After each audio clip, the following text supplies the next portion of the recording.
विरोध नाही, कळलं का तुम्हाला?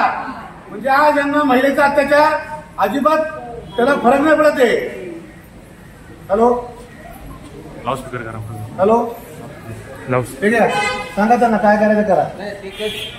नाही नाही तुम्ही पण सांगायला तसं काका इकडे या. आणि निरोप त्यांचा काकांनी पोहोचवलाय. आपल्या घरात मुली आहेत, आपल्या घरात आई आहे का? मग आपण कुणासाठी करतोय? यात कुणी पक्षाचा नाराज येते का? नाही, हे कुणासाठी करतोय आपण? आपल्या मुलींसाठी, आपल्या बहिणीसाठी. आणि तरी सुद्धा यांना त्रास आहे. म्हणजे कशासाठी करता येत?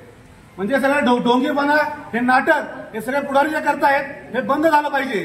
आणि आम्हाला काही नको, आम्हाला आमच्या महिलांना सुरक्षा पाहिजे. तुम्हाला फोन आला होता का? संस्थांनी परवानगी नाकारली का याच्यामध्ये? मला फक्त फोन आला. काय सांगितलं?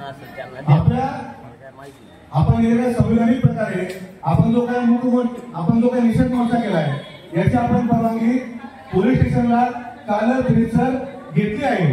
त्या निमित्ताने पोलिसांनी त्यांचं संरक्षण सुद्धा आपल्याला दिलं आहे.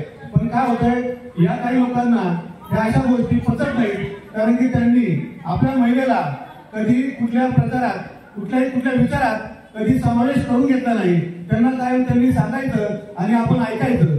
पण आता वेळ आली आहे की आम्ही सांगणार आणि तुम्ही ऐकणार. आपल्या मुलीवर, आपल्या बहिणीवर, आपल्या कुठल्याही स्त्रीवर कुठलाही अत्याचार झाला तर आम्ही सहन करणार का? कदापि सहन करणार नाही. कुठल्याही परिस्थितीत सहन करणार नाही. याला आम्ही जेवढं होईल तेवढं आक्रोश मोर्चाने प्रत्युत्तर देणार. आणि हा काही कुठल्या पक्षाचा कार्यक्रम नाही, कुठल्या सभेचा कार्यक्रम नाही. हा कार्यक्रम आहे तुमच्या माझ्या हक्काचा. कशाचा?